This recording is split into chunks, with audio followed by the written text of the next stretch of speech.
What if El Chapo's indictment in American courts, his capture, his extradition to the United States, and now his trial in New York City, and probably his impending life sentence, was really just a part of the internal power struggle of the Mexican narcos? Let us consider the case of Vicentillo Zambada, the son of El Mayo, El Chapo's former partner at the top of the Sinaloa Cartel. Vicente is probably the single largest reason El Chapo was taken into custody, and he has been probably the most damaging witness against him. Keep in mind that the man of being accused of masterminding all the dope coming across the Mexican border, the cause of all the misery and mayhem from Sinaloa to the south side of Chicago, the infamous El Chapo Guzman, is this man you see in this clip here. Es exclusivo para la señorita Kay del Castillo y el señor Sean Penn. Vicente Zambada, a handsome guy, seen here being taken into custody wearing a nicely tailored blazer, and judging by his perfectly coiffed hair, his arrest came as no surprise. And in fact, it did not, because it was planned. Turns out that young Vicente, who was in his late 30s when he was taken into custody in 2009, had gone to his father and El Chapo, the joint heads of the Sinaloa Cartel, and told him he wanted to get out of the drug business. So, El Chapo, the godfather of Vicente's son, hooked him up with a lawyer who could facilitate him talking to the DEA. We'll get to that in a minute. Chapo said that his contacts at the DEA could help me. Vicente Zambada testified last week at El Chapo's trial. Not my father, or not mi compadre El Chapo. It was at their suggestion that I get out of the business, that I retire and have my own life, Vicente said. As for his father, El Mayo, Vicente said he loved me very much and that he would help with my case, and so would his partner, El Chapo.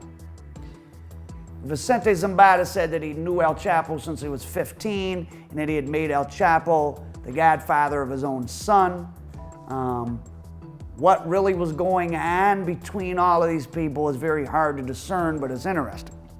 While Zambada said on the stand testifying against El Chapo, who he kept referring to as mi compadre, my buddy, he was winking and smiling at El Chapo, especially when he talked about all the corruption of the Mexican government, which basically is El Chapo's defense. So Zambada is a prosecution witness, and he's certainly saying things that hurt El Chapo, but he's also saying things that back El Chapo's defense team's theory that El Chapo is a fall guy for El Mayo. But remember, El Mayo isn't even in custody, and maybe he won't ever be taken into custody because he's protected by the Mexican government.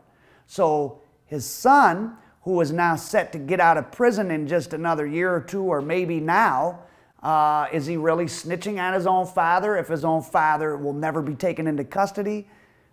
Are these people crazy? Are they stupid? Or is the entire saga of El Chapo a complicated mess of overlapping and intertwined conspiracies, backstabbings, and triple crossings? So what did Vicente Zambada do within the Sinaloa Cartel structure when he was free? Sometime in the mid-90s, he started working with his father and El Chapo. He eventually rose to being the head of logistics, which meant he was in charge of getting dope across the border into America and cash out of America and back into Mexico. Starting in 2005, Zambada confessed he used planes, trains, trucks, speedboats, even submarines to transport cocaine from Colombia to Mexico and to transport coke, heroin, crystal meth, and marijuana into the United States. Two of Vicente Zambada's biggest contacts in the United States, who followed him on the witness stand against El Chapo, were the Flores twins of Chicago. Pedro and Margarito Flores were both customers of the Beltran-Leyva organization and the Sinaloa Cartel until El Chapo told them that they had to be supplied exclusively by Sinaloa, and then a war started between the Beltran-Leyva brothers and the Sinaloa Cartel. because the Flores twins were sending so much money back to Mexico from Chicago.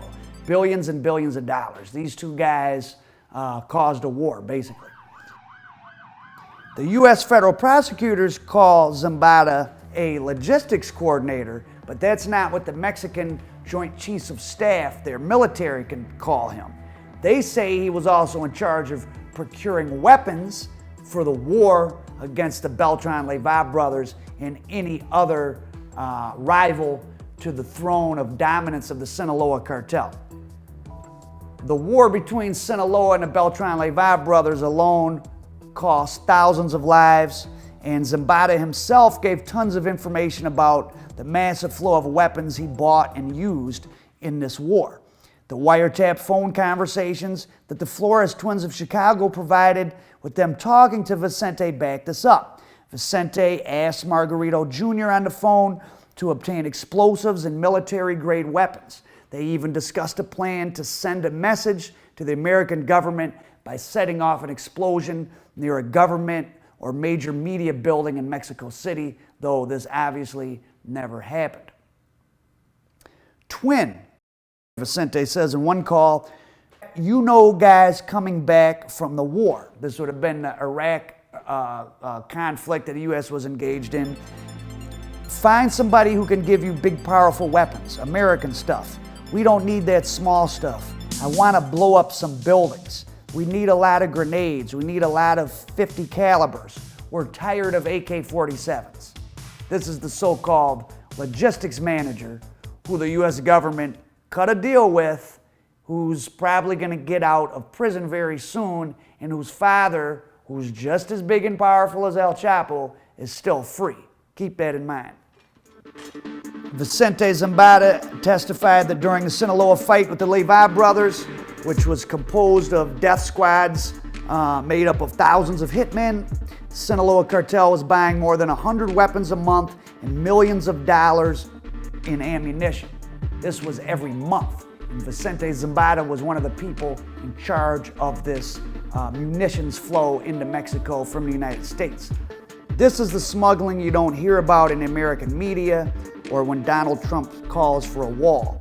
Without American guns, the Sinaloa Cartel would never have been able to dominate the Mexican narco business, and there would not be anywhere near the level of violence in Mexico that there is right now. Remember that I said Vicente Zambada testified on the stand that El Chapo himself suggested that he go to the DEA? Perhaps El Chapo thought he could manipulate El Mayo's son into turning himself in and telling on his own father. Perhaps El Chapo thought he would be better at avoiding capture than El Mayo. Who knows what went on in his mind? Apparently whatever El Chapo's plan was didn't quite work out, because he's sitting in a Brooklyn courtroom facing, I'm sure, a life sentence in the Florence Supermax prison underground, Colorado. So here's the strange circumstances surrounding Vicente Zambada being taken into custody back in '09.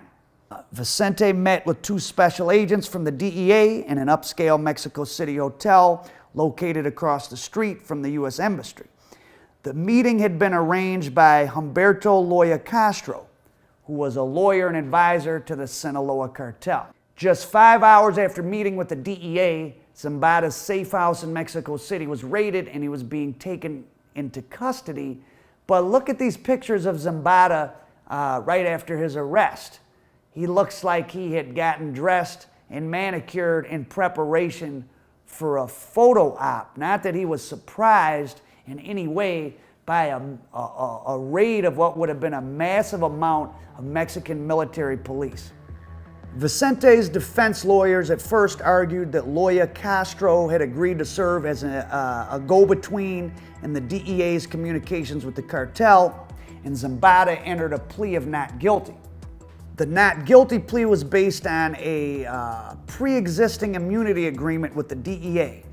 This two-pronged defense argued immunity and something called public authority, which means that Vicente Zambada thought he was acting under, I guess, sort of the orders or being allowed by the U.S. government, like a confidential informant would be, to coordinate drug shipments into the U.S. So just like a narcotics detective in some city in America can give $100 to a drug addict and say, go in the dope house and buy a gram of cocaine and bring it to us, Vincente argued that he had a deal which would have went back way before 2009, where the U.S. government, the DEA, told him, go ahead and keep sending loads in, and in that case he'd be immune from prosecution. But a U.S. federal judge rejected that once Vincente was extradited to the United States. So with Vicente's immunity defense blocked by a U.S. federal judge, maybe El Chapo told him he was going to get that, and then it didn't happen. So Vincente decided to cut a deal. He turned over nearly $1.5 billion in cash assets to the U.S. government. He helped them capture El Chapo, but he didn't help them capture his father, El Mayo, and U.S. federal prosecutors cut him a deal.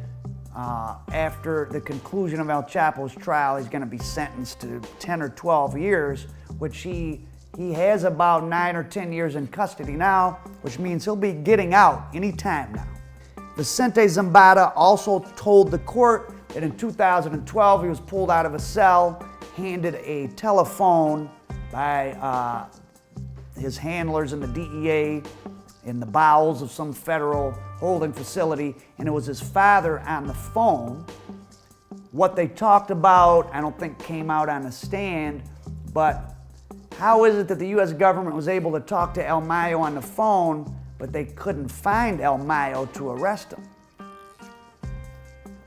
So I think the situation might be this. El Mayo, the partner, and knowing how these guys operate, really the rival of El Chapo, orchestrated a deal where he had his son go to the U.S. government, or perhaps El Chapo tricked Vincente into going to the U.S. government, and they each wanted to use Vincente to set the other one up to take the fall for the entire Sinaloa Cartel. But El Chapo was much more high profile, so it served the needs of the U.S. government and the Mexican government more to bring El Chapo into custody, or maybe El Mayo is just smarter, so he was able to keep himself from getting captured.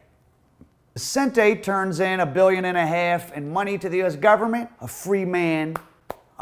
He served his time for his criminal charges, and he gets to enjoy life as a billionaire going forward, and his father is still a free man, while El Chapo, symbolizing the fall of the Sinaloa Cartel, does life in prison, and the Mexican narco business continues unabated.